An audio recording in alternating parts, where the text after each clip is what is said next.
Good evening, ladies and gentlemen. It is Curtis Selby, your tired midnight blogger. What blogs, in this case, at 5 p.m.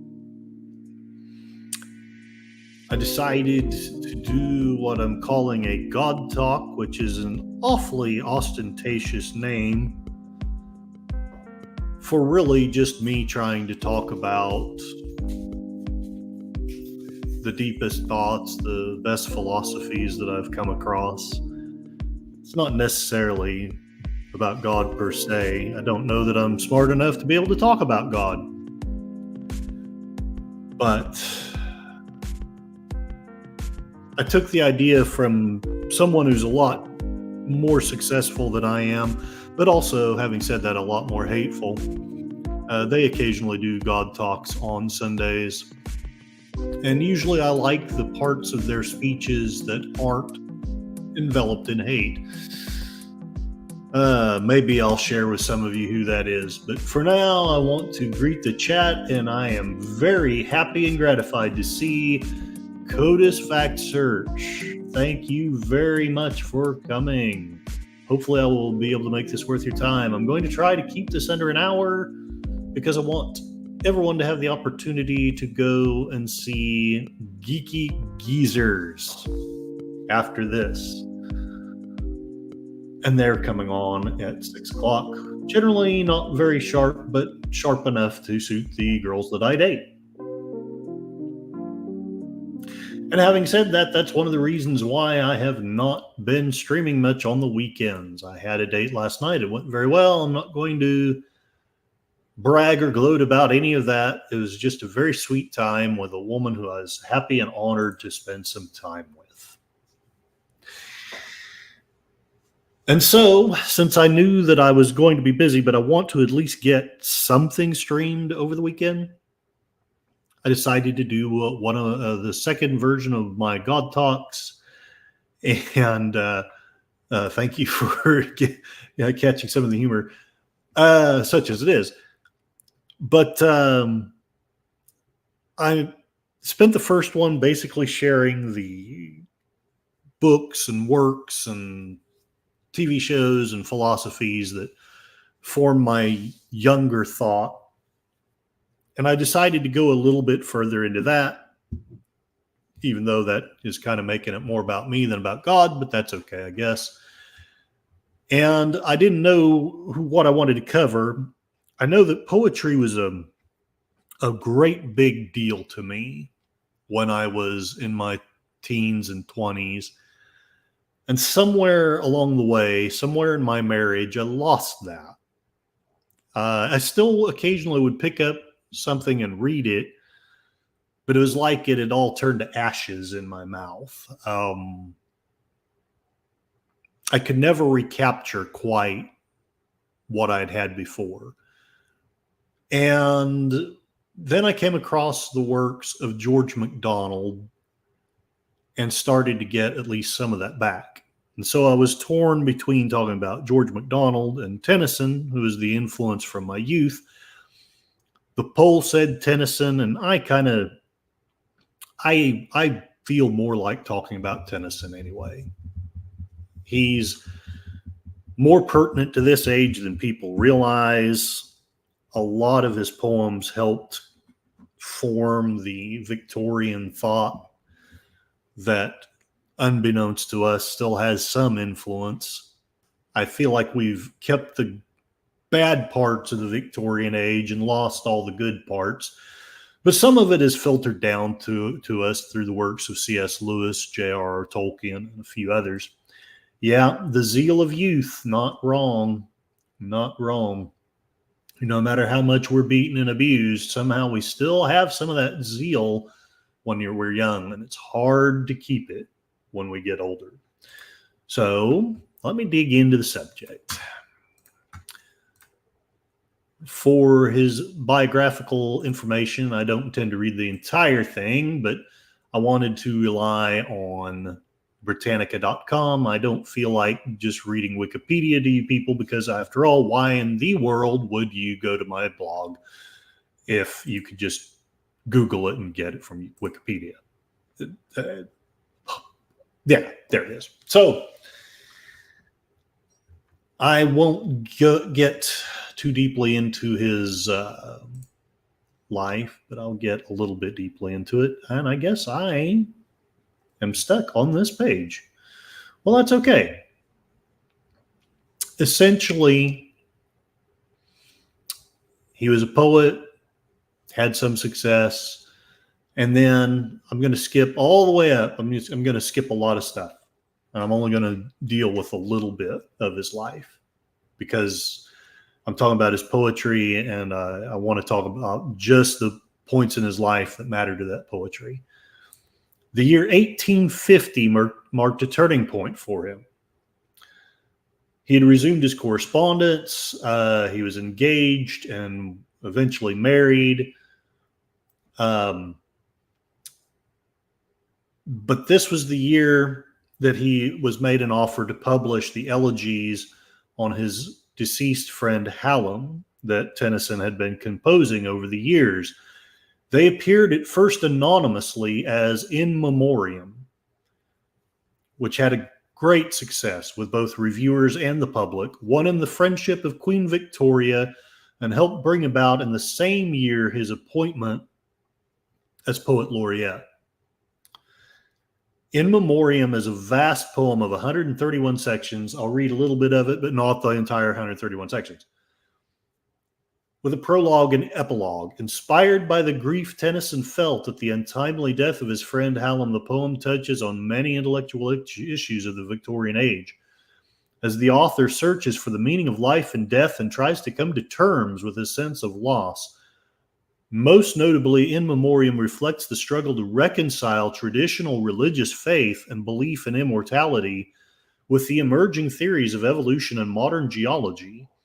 The verses show the development over 3 years of the poet's acceptance and understanding of his friend's death and conclude with an epilogue, a happy marriage song on the occasion of the wedding of Tennyson's sister, Cecilia. Oh, Cecilia, you're breaking my heart.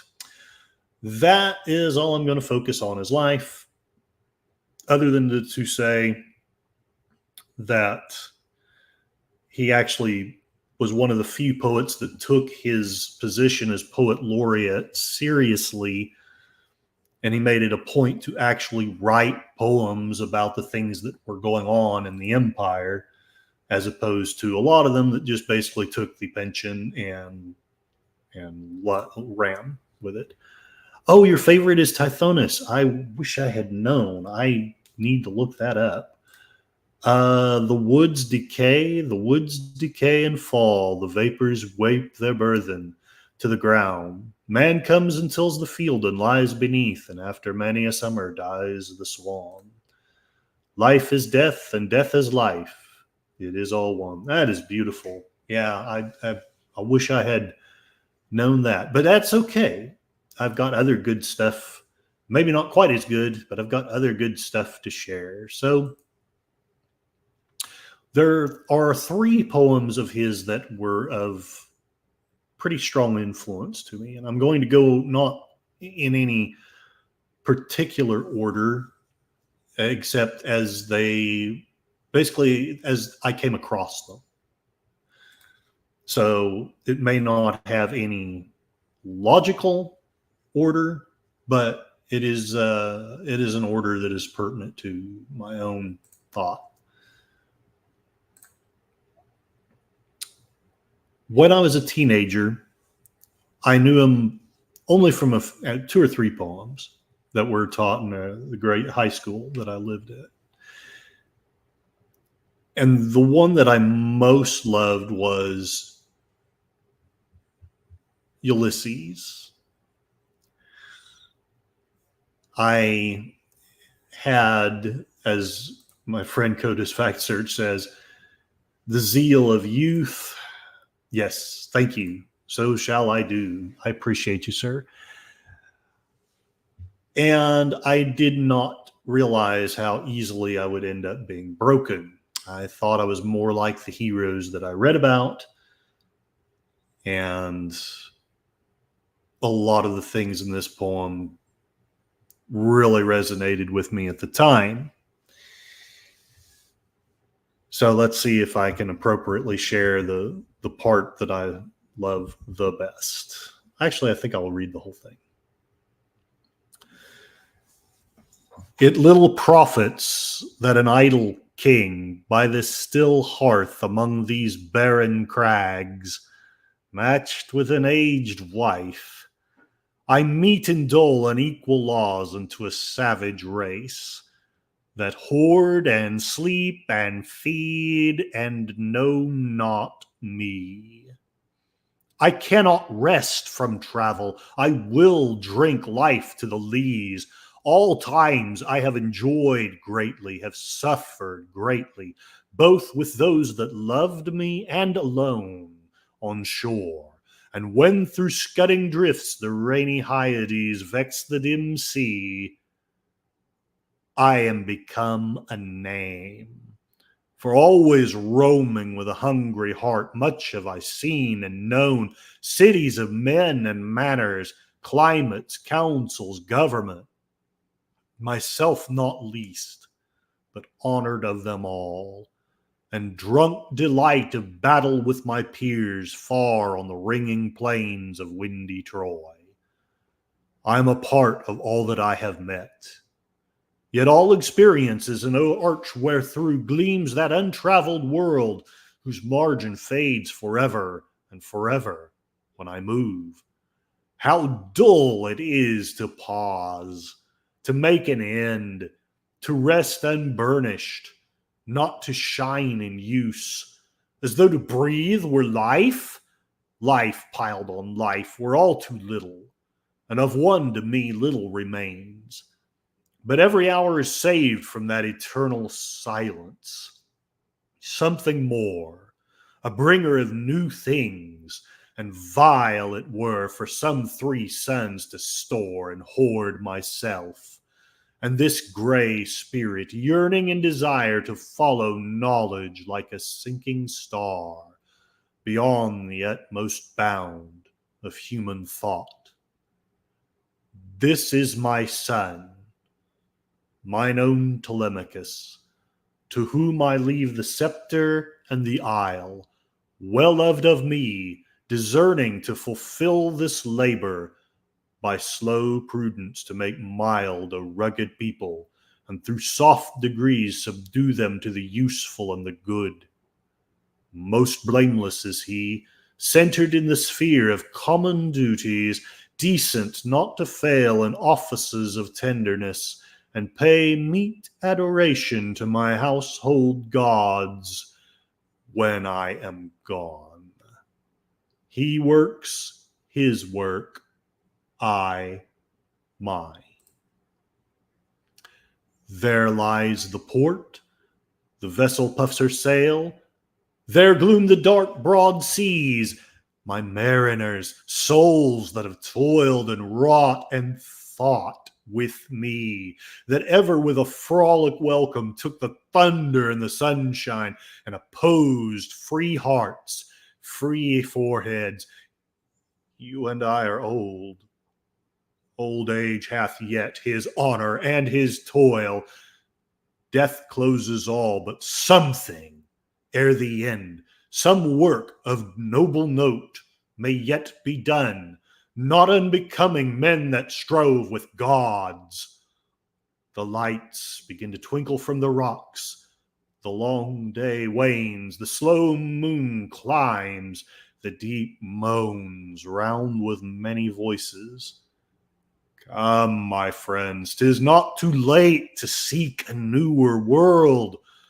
Push off, and sitting well in order, smite the sounding furrows, for my purpose holds to sail beyond the sunset and the baths of all the western stars until I die. It may be that the gulfs will wash us down. It may be we shall touch the happy isles and see the great Achilles whom we knew. Though much is taken, much abides. And though we are not now that strength which in old days moved earth and heaven, that which we are, we are. one equal temper of heroic hearts, made weak by time and fate, but strong in will to strive, to seek, to find, and not to yield. I love that one. Even now, I can feel it stir again. Not quite like I did when I was young, but still.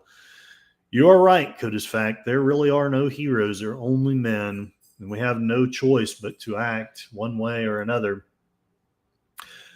Yes, referring to all humankind, I love to use actual definitions in classic English. I know that. I know that. That is truly a great poem. Volcano, green, lava, orange. Yes. Yes, indeed.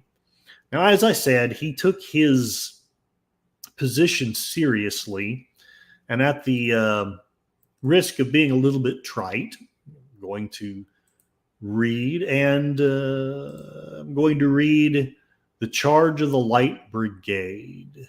I think I can get through that fairly quickly. This one did not have so much influence on me. I'm sharing it mainly just to honor the fact that he actually gave a crap about his job and his position and his empire and his people.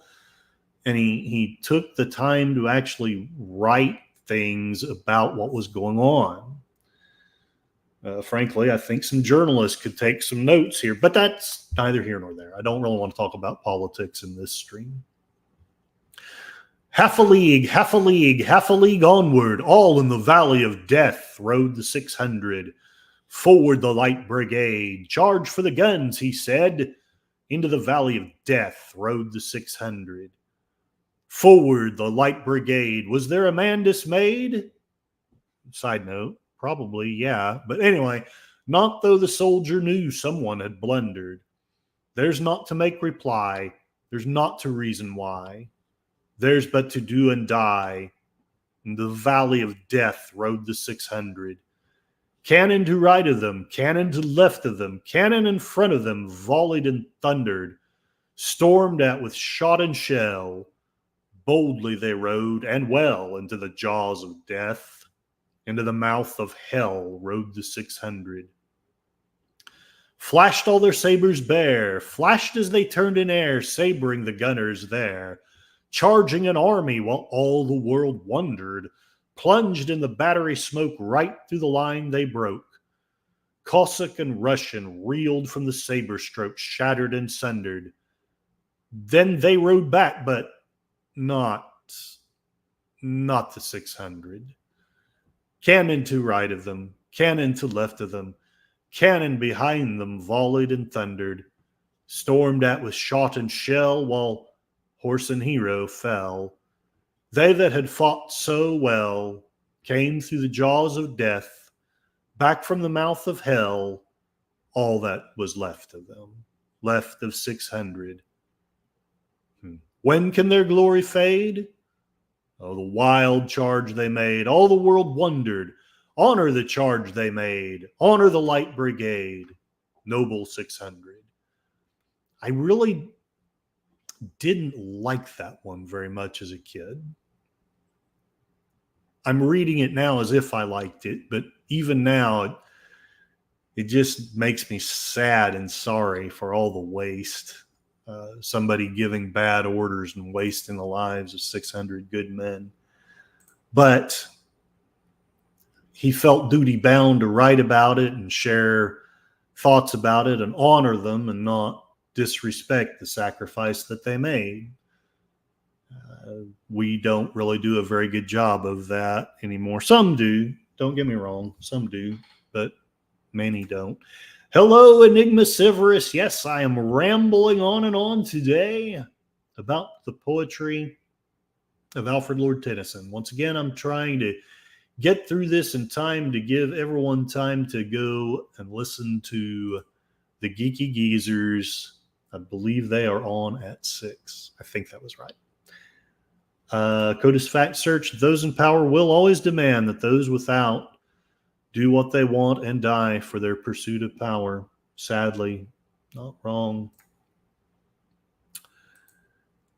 The next thing that was influential to me and I may be mispronouncing this, so please forgive me. I actually have someone in the stream that is more knowledgeable about a lot of these things than I am. Actually, two people that know as much or more. But the next work of his that was influential to me was The Idylls of the King. It's about King Arthur.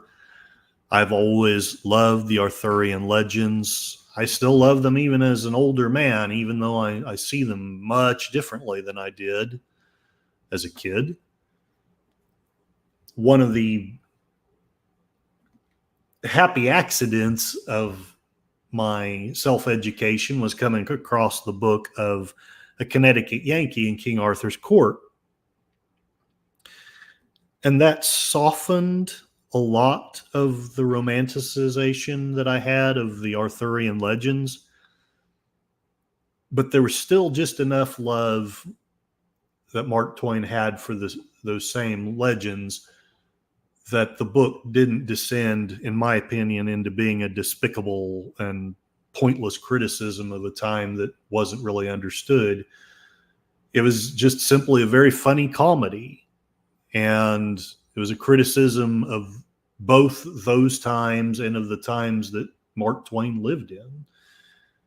But The Idylls of the King came around to kind of balance out the bitterness and the romanticism.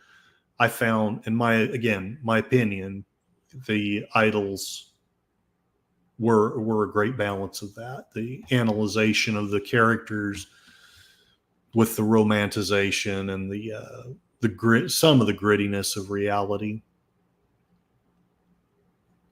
All right, let's read a little bit. This is the part that I love the most, and we'll see how you guys take this one. When the Roman left us, I guess I'll give a little bit of background. Arthur is basically watching his kingdom fall apart, and it has been discovered that Guinevere and Lancelot have been having an affair, and the king has a lot of different conflicting emotions about this, understandably so. But in the end, what he chooses to do is what the law, granted, he's the one who wrote it, or at least maybe he's one of the ones who wrote it, but he still decides that he can't be above the law. He can't just arbitrarily, he can neither arbitrarily execute Guinevere, nor can he arbitrarily just keep her as queen and just let her get off with basically betraying the kingdom in the eyes of the time. Before I read, let me check the chat. Codis Fact Search says, I absolutely love Mark Twain, Samuel Clemens. It was truly a tongue-in-cheek criticism of his time. Amazing to me. Oh, I agree with this. Moderns have shat on this great man.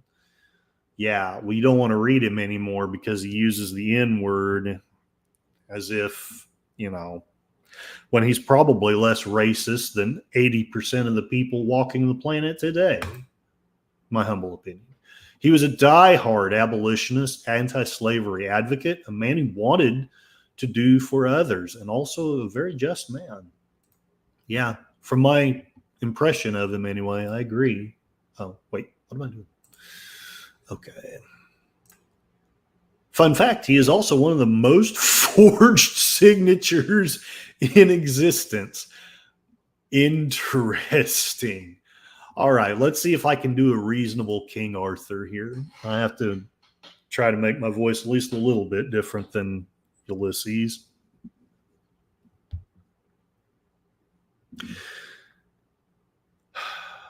And did I skip down too far?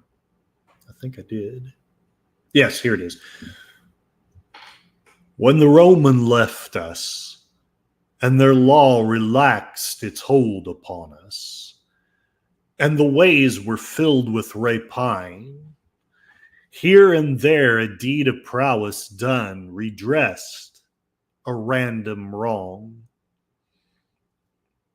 But I was first of all the kings who drew the knighthood errant of this realm, and all the realms together under me their head, in that fair order of my table round, a glorious company, the flower of men, to serve as model for the mighty world, and be the fair beginning of the time. I made them lay their hands in mine and swear to reverence the king, as if he were their conscience, and their conscience as their king, to break the heathen and uphold the Christ, which I don't know that I necessarily agree with that, but that's Tennyson, so there it is.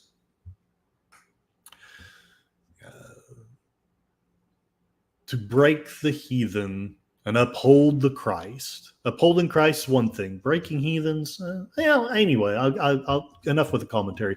To ride abroad, redressing human wrongs.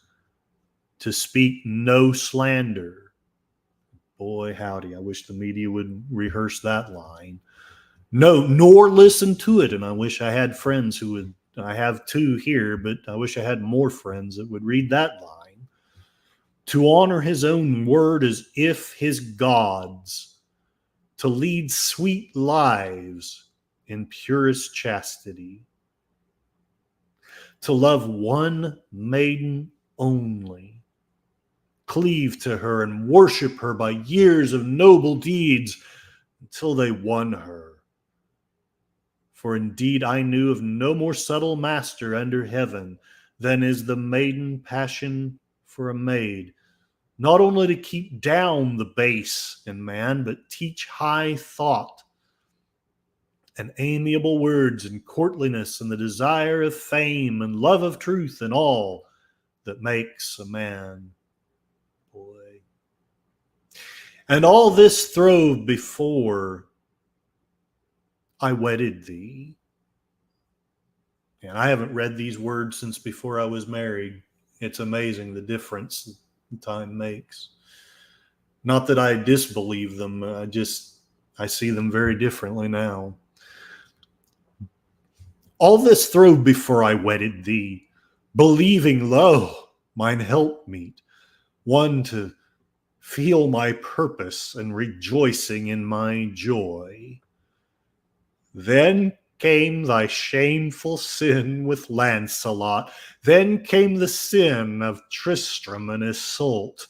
Then others, following these my mighty knights, and drawing foul ensample from fair names, sinned also till the loathsome obsess of all my heart had destined did obtain.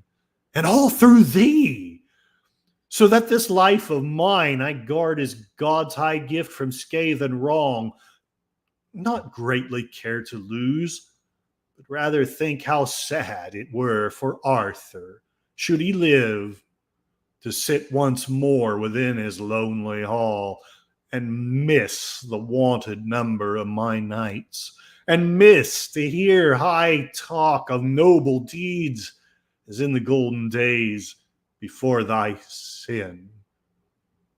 For which of us who might be left could speak of the pure heart, nor seem to glance at thee? And in thy bowers of Camelot or of Usk, thy shadow still would glide from room to room, and I should evermore be vexed with thee in hanging robe or vacant ornament, or ghostly footfall echoing on the stair. For think not, though thou wouldst not love thy Lord hast wholly lost his love for thee. I am not made of so slight elements. Yet must I leave thee, woman, to thy shame. I hold that man the worst of public foes, who either for his own or children's sake, to save his blood from scandal, lets the wife whom he knows false abide and rule the house. For being through his cowardice allowed her station, taken everywhere for pure, she like a new disease, unknown to men, creeps, no precaution used among the crowd, makes wicked lightnings of her eyes, and saps the fealty of our friends, and stirs the pulse with devil's leaps, and poisons half the young. Worst of the worst were that man, he that reigns.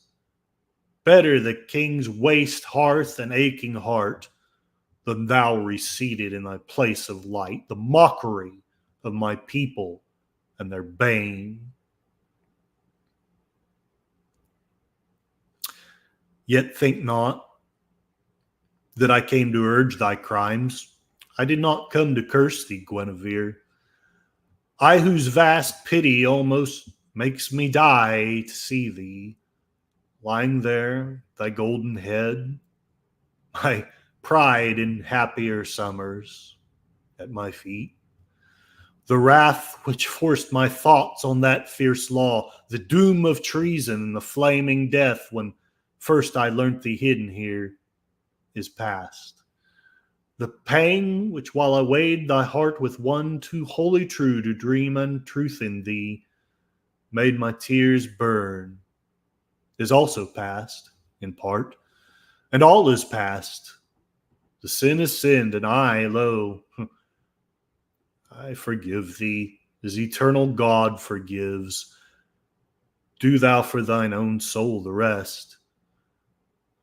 How to take leave of all I loved. Oh, golden hair with which I used to play, not knowing. Oh, imperial molded form, and beauty such as never woman wore, until it became a kingdom's curse with thee. I cannot touch thy lips, they are not mine, but Lancelot's. Nay, they never were the king's. I cannot take thy hand, that too is flesh, and in the flesh thou hast sinned. And mine own flesh, here looking down on thine polluted, cries, I loathe thee, yet not less, Guinevere, for I was ever virgin save for thee. My love through flesh hath wrought unto my life so far that my doom is I love thee still. I think I've gone on long enough with that one. I loved that as a kid, as a young man. I mean, I was in my 20s when I read that. I thought I understood it, and I probably still don't, because I haven't I've not been a king and so on. But man, yeah. Now I've been a married man, and I know exactly what it is to feel some things, and I'm just going to leave it at that. The difference that time makes. But I loved, at the time, I loved the whole thought of how women were a civilizing force, and how we do so many of the things we do for the love of a woman. And it seemed like in Victorian times, it was actually a virtue to love a woman. I honestly don't know what the hell these times think of it, but it seems pretty anathema to me. CODIS fact search at the time is very normal. We always place our values on historical topics and persons. The hardest part of history is understanding the time they reside within first. And hail at Connie Cleary, the faithful bird woman. Absolutely not like Guinevere in the bad ways, at any rate. It is good to see you. I'm going to try to get this done in the next 20 minutes. Might be difficult to do. Oh, it's storming. CODIS fact search. Gusts over 45 miles per hour. Okay, well, be safe. Be safe. I appreciate you being here. The third book that influenced me, and it had a very profound influence on me, and I actually have picked this one up at least once since I was married, and that was In Memoriam. I am not going to do it justice. I can't. I could do 3-hour long things on this, and it wouldn't do it justice. A lot of the lines in this book were so often repeated because they resonated so much with the people of the time that they became trite, and people kind of looked down on it, or it seems to me like people look down on it with scorn, because basically it's like a movie that you watch too many times. Sometimes some people have the good quality that they can watch a movie 30, 40, 50 times and it doesn't ever get old. Maybe it's just the quality of the movie. But then there's others, and sadly, I can be one of those, that things get old. And I think that's what happened to us with In Memoriam. It's the poem that basically made his career, at least according to the sources I have. And but it was about the death of his friend Hallam. I want to say Hallam Tennyson. I hope I'm not wrong on that. If I am, I'm sorry. But he wrote, I don't know what you'd call it. He wrote a poem about the grief, about the loss, about his questions about God and the universe and the things that we were learning at the time. And how do you reconcile all that? Can you reconcile all that? And I think people do a disservice to the Victorian times. They act as though, I see two different kinds of thoughts. One is it's either seen as an over romanticized time where people were just running around with lots of emotions and not much logic, or you would take the opposite view. You know, we had your Sigmund Freuds and your Darwins, and it was all logic and there was no emotion. And obviously no time is ever like that. We focus on one thing and forget all the others. But Alfred Lord Tennyson, I'll read just a little bit of what is in here. Codis Fact Search, we get old. It gets harder to change. So we blame everything around us, and those things get old. Yeah, not wrong. Codis Fact Search, Queen Victoria, most powerful person at that time in the entire world, was trans? Because we know women never ruled, right? Oh, please tell me that that's not what's being told in schools these days. What do they teach them in the schools these days? Okay.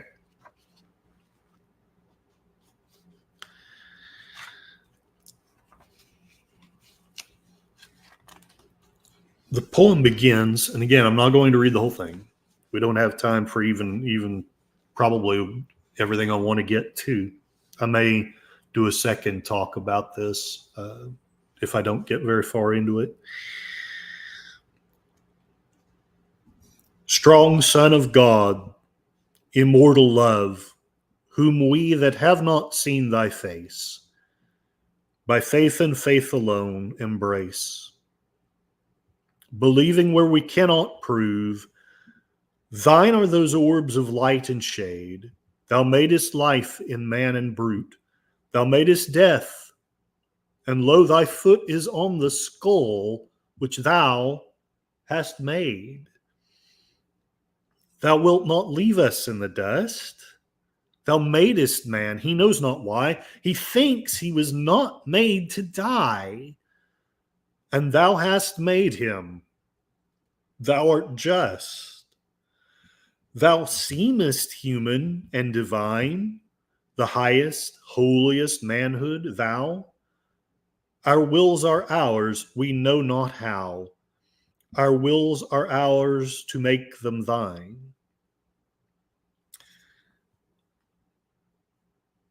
Our little systems have their day. They have their day and cease to be.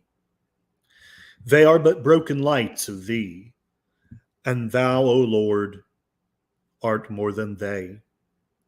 We have but faith. We cannot know. For knowledge is of things we see, and yet we trust it comes from thee, a beam in darkness. Let it grow. Let knowledge grow from more to more, but more of reverence in us dwell, that mind and soul, according well, may make one music as before, but vaster. We are fools and slight. We mock thee when we do not fear, but help thy foolish ones to bear, help thy vain worlds to bear thy light.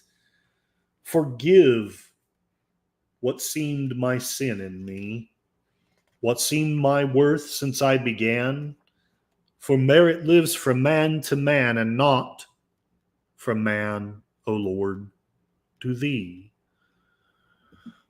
Forgive my grief for one removed, thy creature, whom I found so fair. I trust he lives in thee, and there I find him worthier to be loved. Forgive these wild and wandering cries, confusions of a wasted youth. Forgive them where they fail in truth. In thy wisdom make me wise.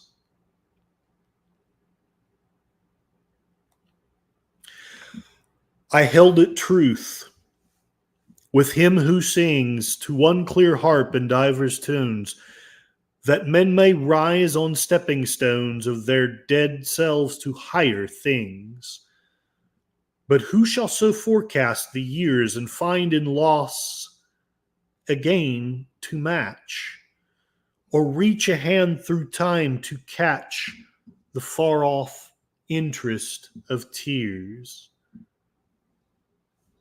And this is my favorite part, is coming up. The next next couple of pages. Let love clasp grief, lest both be drowned. Let darkness keep a raven gloss. Ah, sweeter to be drunk with loss, to dance with death, to beat the ground, than that the victor hours should scorn the long result of love and boast, behold the man that loved and lost, but all he is overworn.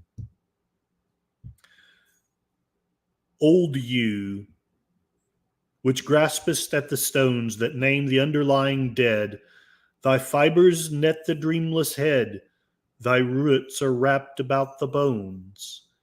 The seasons bring the flower again, and bring the firstling to the flock, and in the dusk of thee the clock beats out the little lives of men. Oh, not for thee the glow, the bloom, who changest not in any gale, nor branding summer suns avail to touch thy 1,000 years of gloom. And gazing on thee, sullen tree, sick for thy stubborn hardihood, I seem to fail from out my blood, and grow incorporate with thee.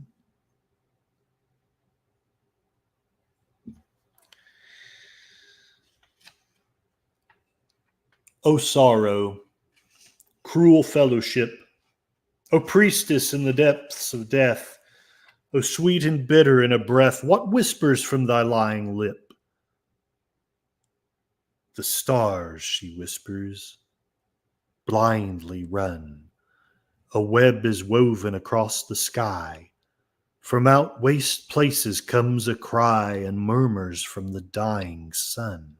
And all the phantom nature stands with all the music in her tone, a hollow echo of my own, a hollow form with empty hands.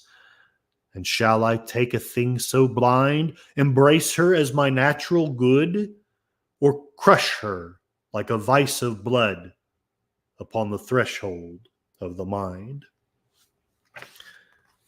And sadly, I haven't gotten but maybe a third of the way through what I wanted to share, but essentially, the long and the short,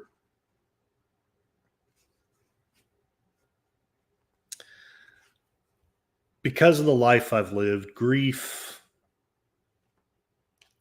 is it's a very important topic to me. I try not to wallow in it, but as you see, it is a temptation, to dance with death, to beat the ground, sweeter to be drunk with loss. But in the end, wallowing doesn't do us any good. And eventually he does get to that point in the poem.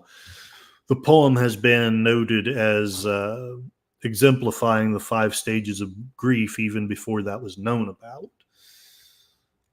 Coda's Fact Search is reassuring me that, it is not taught that Victoria was trans, but they do teach that women were oppressed. And the Victorian age, that's all we hear about. And I'm sure there was enough of it. Don't get me wrong. There's always, as you know better than I, there's always people out there oppressing other people. But it was also true that was one of the ages that it was an odd age. On one hand, they would be oppressive to women, but on the other hand, they would also hold them up on a pedestal. You read the writings of Tennyson, you read the writings of oh crap, I'm having a senior moment. Charles Dickens. And one of the biggest complaints about Charles Dickens is he doesn't have believable women because he's always putting them up on pedestals and stuff. But oddly enough, in our times when we're supposed to be woke and all of this, we have all these badass Mary Sues. I don't get the same feeling at all. I look at Rey from Star Wars. I don't feel the awe and the trembling desire and the, oh my gosh, I'm not worthy to even touch this woman's hem. I look at her and I just kind of feel like she's very silly, and I don't really think it would be fun to hang out with her. That's really all that goes on. And maybe it's me. Maybe I've lost something. But I want to give everyone time to go to Geeky Geezers. Let me get that up so that everyone has a chance. I think most of you will already know the link. But where is Geeky Geezers at?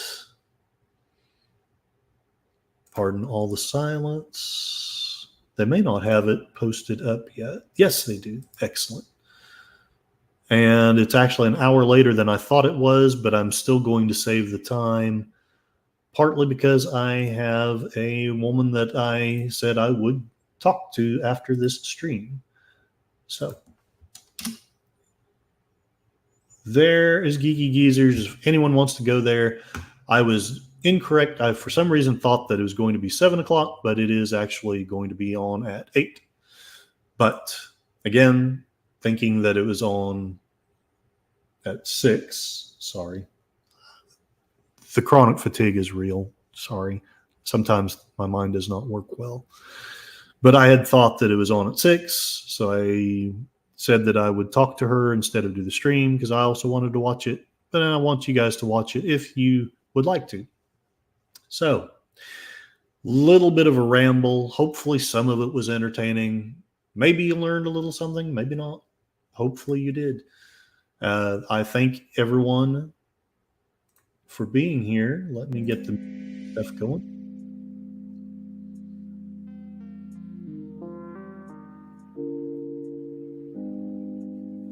I don't know if you had fun listening to it. I had fun reading it. I intended to do more poetry readings when I started this channel, and I keep getting distracted by paltry things of politics and wondering if there's a way to keep the world from going to hell, but who knows? Maybe the poetry would help as much as anything else. I would like to thank Coda's Fact Search. Thank you very much. I know you are teaching people, you're teaching the next generation to be strong and wise. I love you for it. Enigma Severus, you also are teaching the next generation to be young and wise. God bless you for all that you do. And you also have a wonderful channel. And in fact, I'm going to leave a link to your channel. Maybe.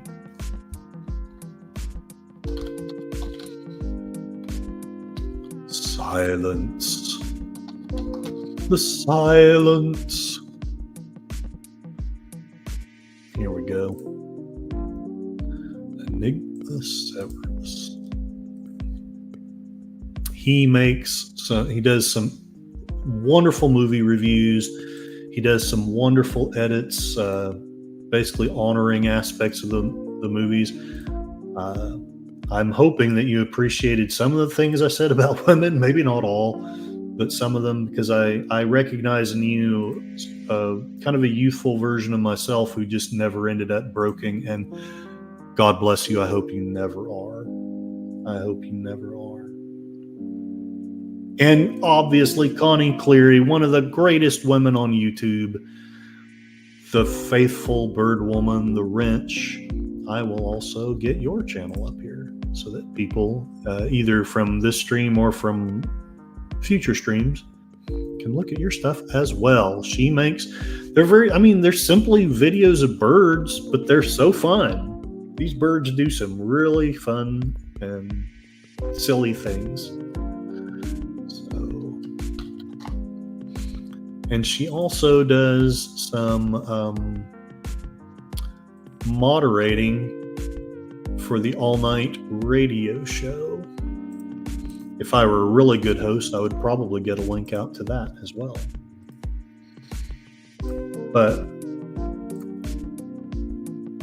I want to take a few minutes to get settled before I talk to the woman that I'm talking to. So, there it is.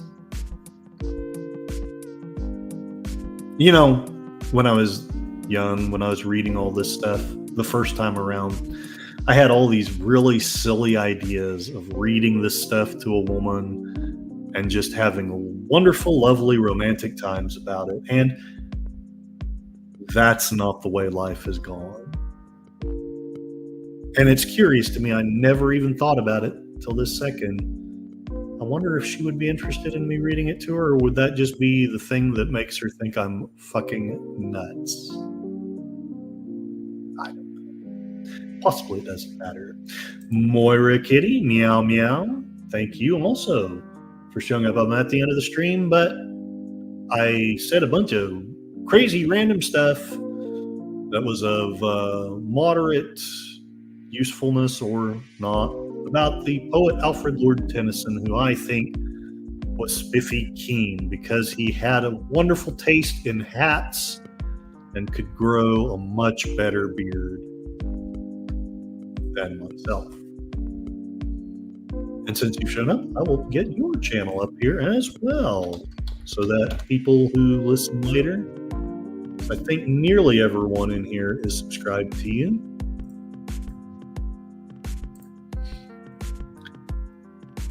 And I would share yours as well, Coda's Fact Search, if you want me to, but I think, if I understand you correctly, you want to remain more or less anonymous, though not as anonymous nor anywhere near as annoying as someone with the initials PC,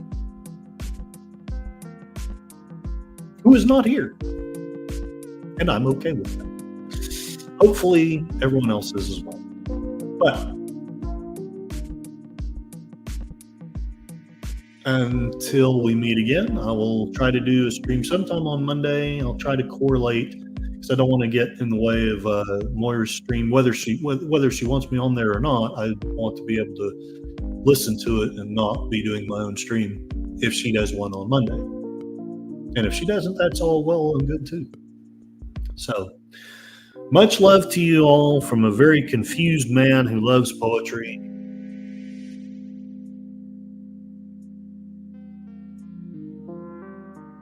Moira, you are so kind.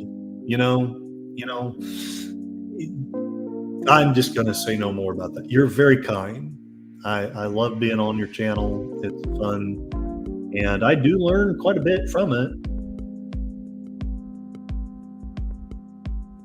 I promise I will refrain from reading any Tennyson poetry on your channel unless you just expressly tell me to do so. Yeah. All right. Yes, you're quite right. I was on a date. I'm not on a date this Monday, although I was this weekend. Don't ask me how this happens. It is very baffling to me, and I'm just going to accept that it is. All right, I'm scaring everyone away, so I'm going to let everyone go. And just remember, if you would like, Geeky Geezers is on at 8. And I hopefully will see y'all there. Just remember this. You are not going mad. You're going sane in a world that's gone mad. Thank you very much, and have a wonderful evening.